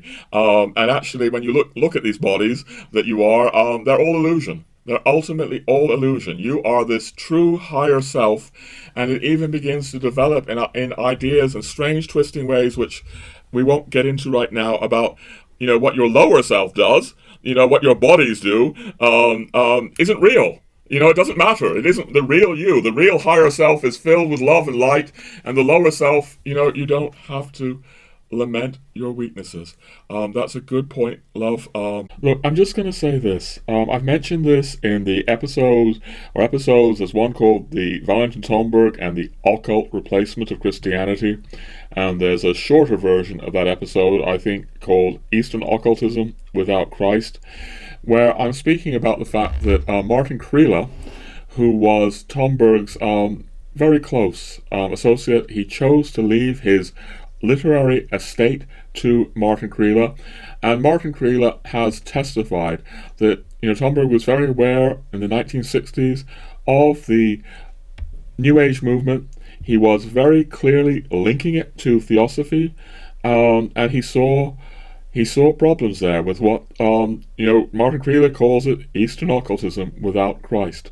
That is how Creela is communicating what Tomberg said to him. But even without Martin Creela's testimony here, it's very easy to see that if you really go into Tomberg's Meditations on the Tarot, the 100 books within that book, one of them is really like this mighty deconstruction of theosophy. You can see that he's very concerned about theosophy, and I personally needed that deconstruction of theosophy. I don't actually think that I would have ever escaped theosophical or New Age ideology completely without Tomberg. I think I'd be this, as I say, very New Agey kind of Anglican these days. Tomberg deconstructed, all my Blavatsky and Alice Bailey type stuff. I'm forever in debt to him there. And I hope this in some ways helps explain, one of the very key things I see in Tomberg's work, because I do believe the Eastern New Age movement is having a mighty effect on the West in a subtle way, and I see nobody who can deconstruct that better than Tomberg. Tomberg deconstructed it for me, and he's deconstructing it for many, many other people. And it's important. It's important that that is deconstructed and people can find the way to Christ and his church. But I'm going to keep moving us on, although I regret some of the ways that I kept moving you on yesterday, because I don't want to dwell too much on the New Age.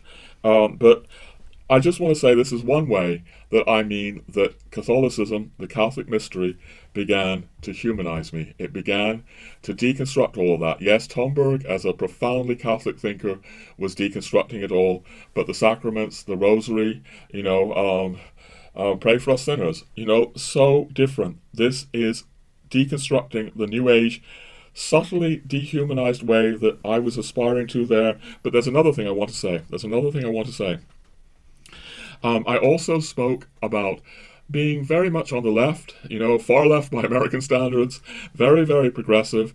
Now, I don't want to upset my progressive friends, but I do feel that one of the dangers of the left, one of the dangers is that everything has a tendency to become abstract. In some of the noble and sincere idealism on the left, the idealism for a better world. How do I explain this? I can't take a lot of time for this right now, but I did an episode on feminism. I think it's episode 17, and also the reaction to the left in the alt-right, where I was really pointing out that so much, we just very briefly touch on feminism. Obviously, men and women are equal before God, and obviously, there has been great sins against women in the past, but equality does not mean interchangeability. And just like in the feminist left, there is this idea, we can't get into it all right now because I'm trying to make a greater point, but feminism, for example, at least some forms of it, is a way of kind of turning human nature into something abstract, removed from who we really are in our flesh and blood as men and women. And I won't go into it all now, but there's a lot of that in the left. In one way or another, the left is obviously saying, it's clearly saying things like, thou shalt be abstract, thou shalt be abstract. I went into this, in episode 17. And I began to realize, I was on the left, because I am and still am very deeply concerned about the horrors of global capitalism. But I began to realize that there were Catholic thinkers on the right, Hilaire Belloc, who were not abstract at all. Belloc cared very deeply about social justice. He cared very deeply about the horrors of capitalism. But Belloc and Chesterton were not abstract. They were not men of the left. They were men of the right. They were men of the right who cared about economic injustice. And we're jumping ahead too far. But my key point here, Kim, before I come back to you, is that Belloc and Chesterton would also become a very key inspiration for me, and I would see how the last thing that Belloc and Chesterton were was abstract. They proved that you could care about the genuine issues of the left, the care about global capitalism and the horror of global capitalism, without becoming abstract. So, just to sum this up, my whole Catholic journey I see as a process of humanization. Final thing before I hand this over to you as well, Kim, and you'll recognize this in me. There was something also unnatural about the way I was, very deeply rejecting my human nature, because of course I thought my human nature was illusion, was Maya. I was really beginning to develop really quite unnatural goals. That's what I want to say right now. The Catholic mystery began humanizing me in these senses of becoming ever more natural, and ever less abstract. All right, love. Yeah, I'm taking a lot there. Let's hand this over to you. How has the Catholic mystery humanized me? It's given me humility, a humbleness that knows I'm broken, I'm a sinner. And I would say that it was at Paray-le-Monial in Burgundy in France, the Cité de Sacré-Cœur, where the Sacred Heart of Jesus appeared to Saint Margaret Mary Alacoque, and we both began to pray the devotions to the Sacred Heart of Jesus as he gave them to the saint, and the humanizing process intensified, deepened, and became filled with this new kind of humility that the Sacred Heart encourages in each and every one of us, to see how broken we are, to see our sin, and know that God is merciful to us. And practicing the devotions to the Sacred Heart naturally lead one to regular confession, regular reception of Holy Communion. The Sacred Heart asked for frequent communion, a practice that Roger and I began daily if we could. For reasons I cannot go into now, Roger and I, you and I, darling, travelled a lot through France. And we had a camper van to do that.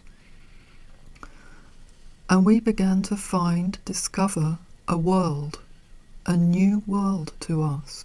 And it's a world where the Sacred Heart devotions were at its centre, a world of traditional Catholicism. And we would experience this world in the old French churches, which since the revolution and becoming state-owned have been left to go into disrepair. But what that means is that they haven't been modernized. Yeah. And so they still held that old French Catholic quality in a very strong way. And then when we came back to Ireland, because we had lived in Ireland before we went to France, we noticed how that old Catholic world of France had been built in Ireland. When emancipation happened, Just to be clear for our American viewers, Catholicism wasn't allowed in Ireland. It was suppressed. So you finally had full Catholic emancipation only in 1829, and then Yes. the Irish were allowed to sort of build Catholic churches everywhere, and they really went crazy building them all across the country. Anyway, go on, Kim. yes, and we noticed how the style and also the atmosphere was similar to that in France. It was not like England. Yeah. And we noticed how in Ireland, all across the country, the faithful were praying the devotions to the Sacred Heart. The weekly holy hour, there would be a day set for adoration in parishes right across Ireland. Yeah. The first Friday communion was a regular practice. Yeah. And we just noticed that connection between France and Ireland, and how Ireland's Catholicism, once it was free to express it and build it again and practice it again, was shaped by the French Catholicism we had come to both see, experience, and love. Yeah. Yeah. And all of that was very humanizing for us. Yeah. The practice to the Sacred Heart, the regular confession, the regular communion, and the humility expressed through those devotions, but also Ireland itself. She holds great humility. Yes. Yes. Yes. I'm just going to say something, Kim. We've departed, and we had to depart from a kind of chronological journey. So I'm just going to clarify this. So we spoke about, I spoke about being in the Theological College in Switzerland, and then we were both studying theology and religion in Wales. But we ended up in Ireland, for a year and a half, 2 years, something like that. And then through strange circumstances we won't go into, we began a life in Spain and France for a few years, mainly France, where we were traveling a lot. And then we finally came back to Ireland again.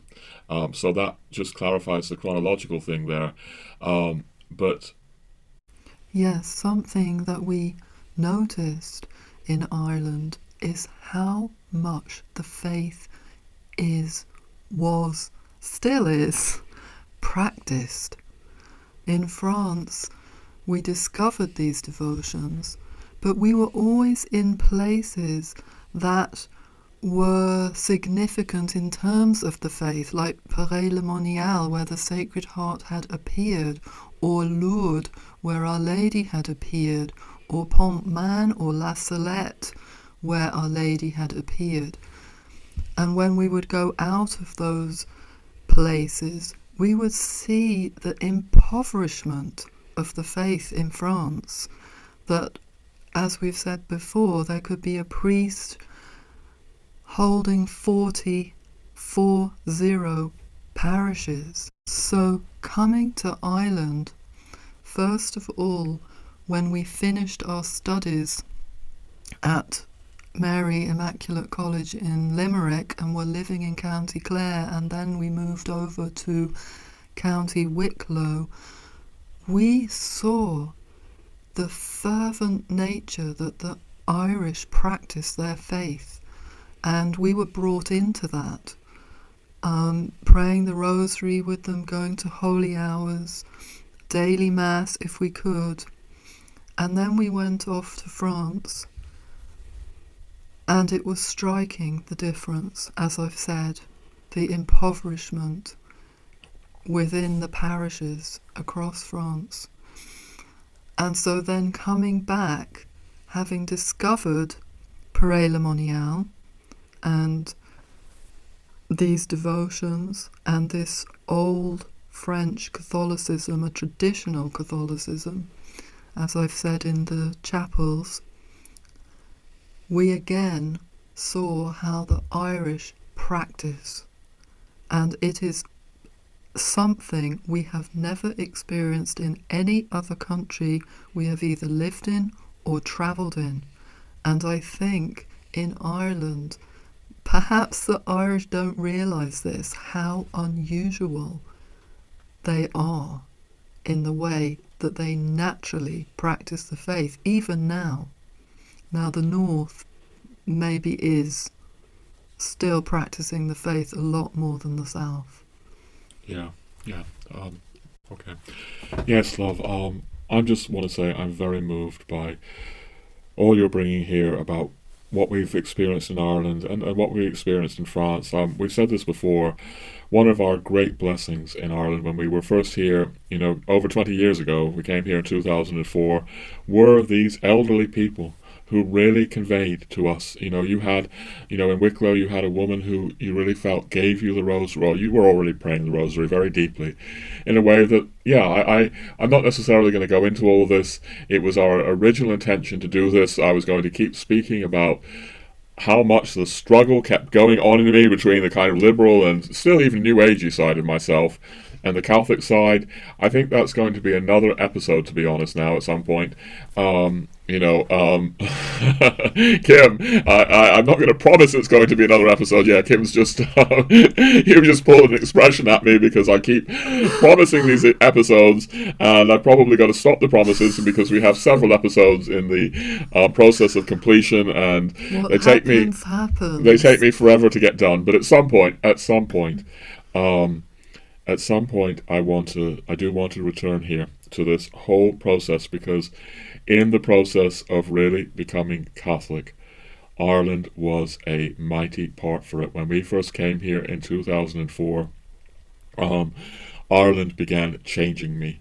Where we were in rural County Clare, rural Wicklow, some of these elderly Irish people who recalled what Ireland was to us, they touched our hearts in a very, very deep and unforgettable way, and humble way, and this is why we are so concerned about, as we've spoken about in the Killing Catholic Ireland episode before this, and we will get to the Saving Catholic Ireland. That one we are going to get to. We're going to keep speaking about this. So yes, we had this experience, and I was going to say more about it, but we're not now, about really being in France and Spain, and that helped us to see that even though France and Spain were so different from the Anglo-American world, and they hadn't been through the Reformation, and they had very different qualities because they had never been through the Reformation.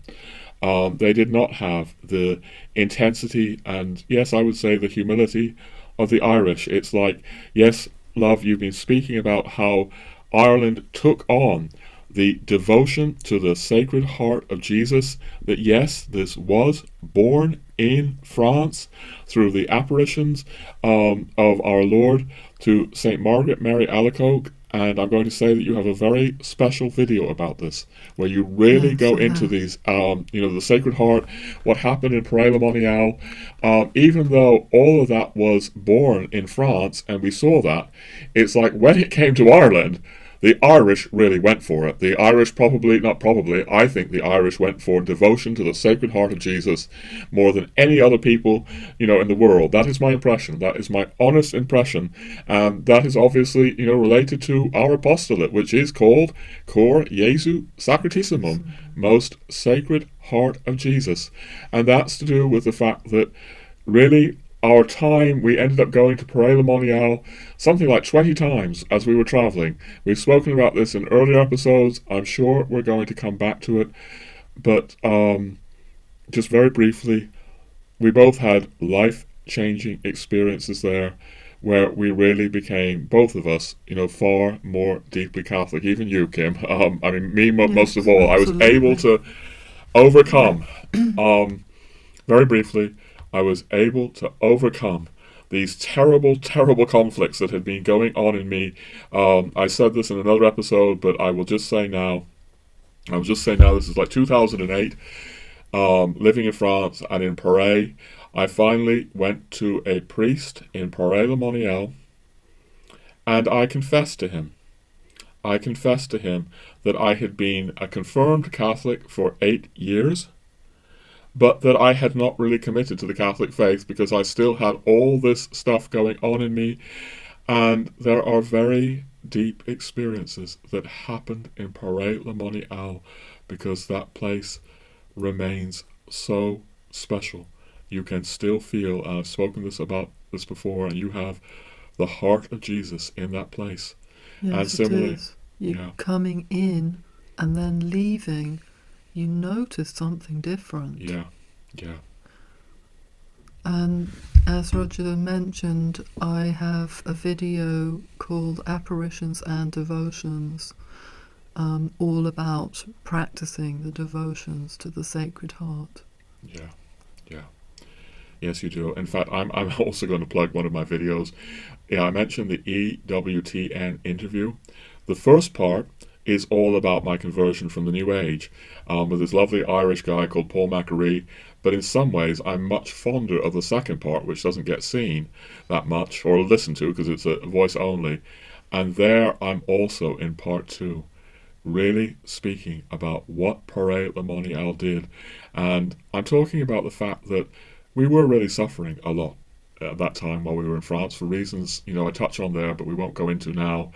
And what you say, Kim, about coming into the city and leaving was so clear. It's like I was suffering a lot of all kinds of things, including anxiety. And we would arrive in this town in the van, and we would go stiller and stiller and stiller. The silence in those chapels is incredible. And then when we would leave the town again, because we had to move on, all my pain and anxiety would come back again. There's something incredibly special there, and France has really been blessed with these other great apparition sites that you mentioned, like Lourdes and La Salette and Pontmain and the Rue de Bac in Paris, and we've been very blessed that we were able to go to these great Marian apparition sites in France as well. And all of that is part of our journey. And yes, Kim, lest you you want to caution me from making too many promises, but I hope that at some point we can do another episode really speaking about what Catholic France gave us. Yes. And how it continued this process of humanization, and also how it continued this process of becoming ever more traditional, because we started going to the Latin Mass as much as we could there. I'll let you say something, Kim, in just a second. We got very acquainted with the Institute of Christ the King, but you want to say something, love? Yes, it's in France. it's very easy to find a traditional Latin Mass because there are so many of them everywhere. At least there were before Traditionalist Custodes. Who knows what it's like now? Yeah, you're right. I don't know. And that is also, I just would say, like the hope for France. You were saying, Kim, how devastated we were, what we saw France was when we were living there in 2006, 2007, 2008. I'm very happy to say, and I speak about this in yet another episode on the channel, that we went back to France. This is through the Embers of Christendom in 2020. It doesn't matter. But I really saw a difference. I do believe that the faith is waking up again in France, and I actually do believe it has a lot to do with the Latin Mass. It's like the situation in France. I remember a traditional nun saying to me in France, well, in France, you just never need to drive very far to get to the Latin Mass. She said, like, top max 45 minutes. You know, it's everywhere in France, and I think it's really part of the revival in France. And that's another whole thing we could do a whole episode on, but that really deeply connected us to the tradition this time in France. Yeah. So we've covered a lot of ground. Yeah. And now we come to just say a little bit about how we live as what you're calling married hermits. Yes. And it's interesting that we came into the church on that little island of Rheinau in the Rhine in Switzerland, where Saint Fintan, the Irish saint, was, what can you say? He had been captured, taken away from Ireland, and he lived his last 22 years as a hermit there on that little island, and it was his home. Yeah. He came home to that place.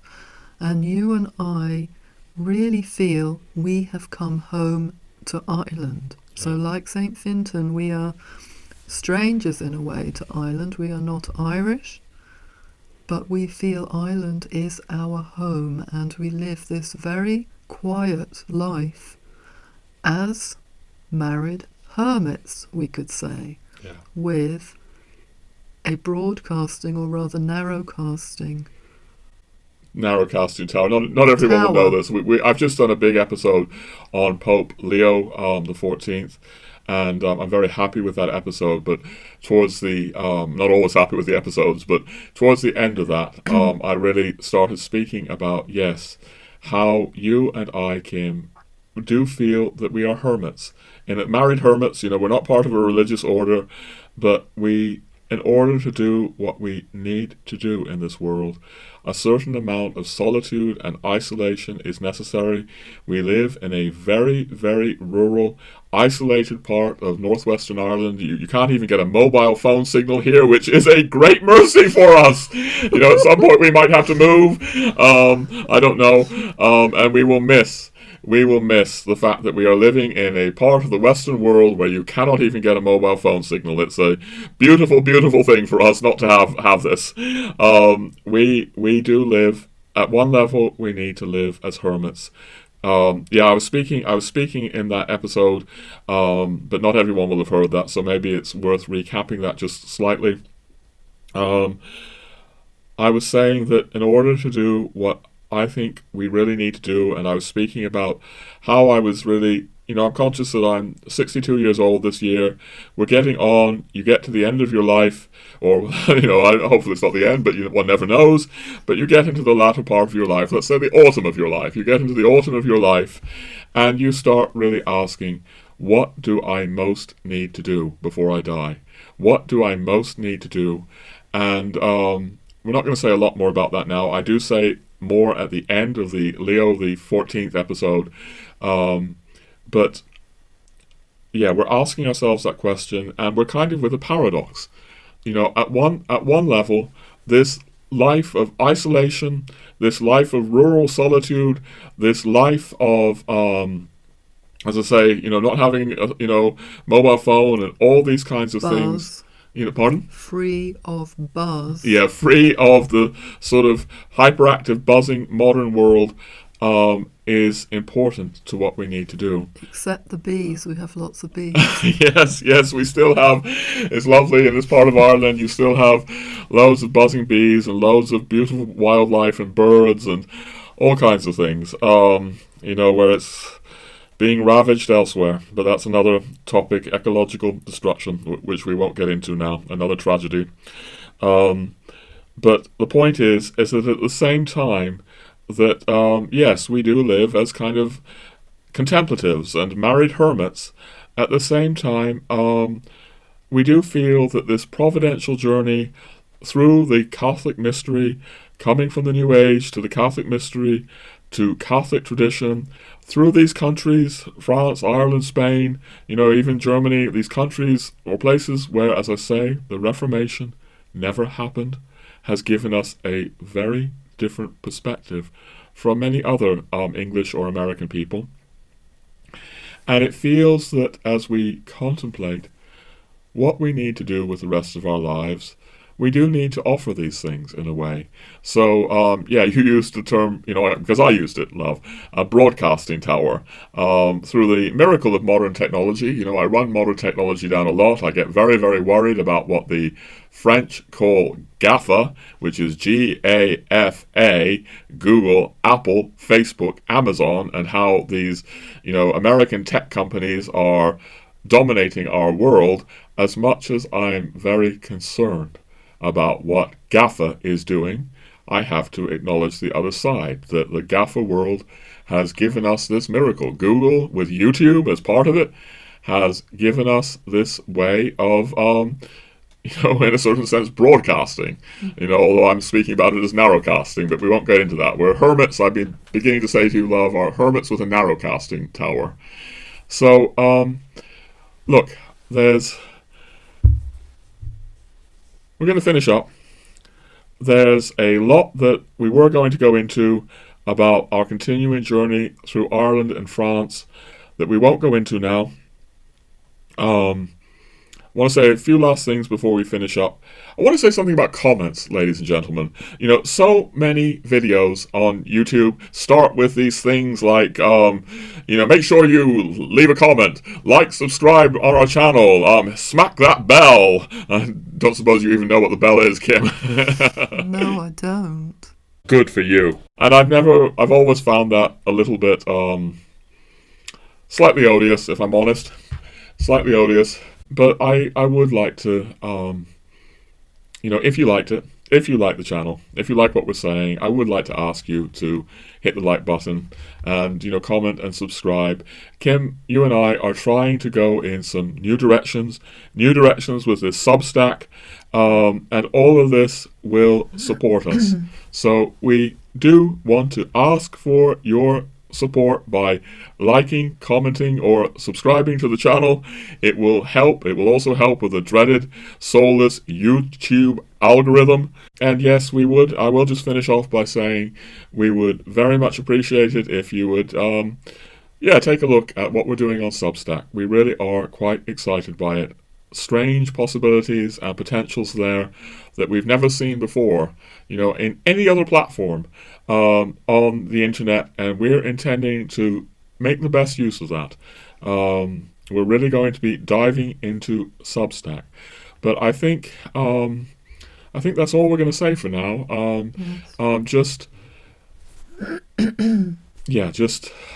thank you very much. If you got to the end of this episode, ladies and gentlemen, thank you very much for listening, and God bless you. And bye for now.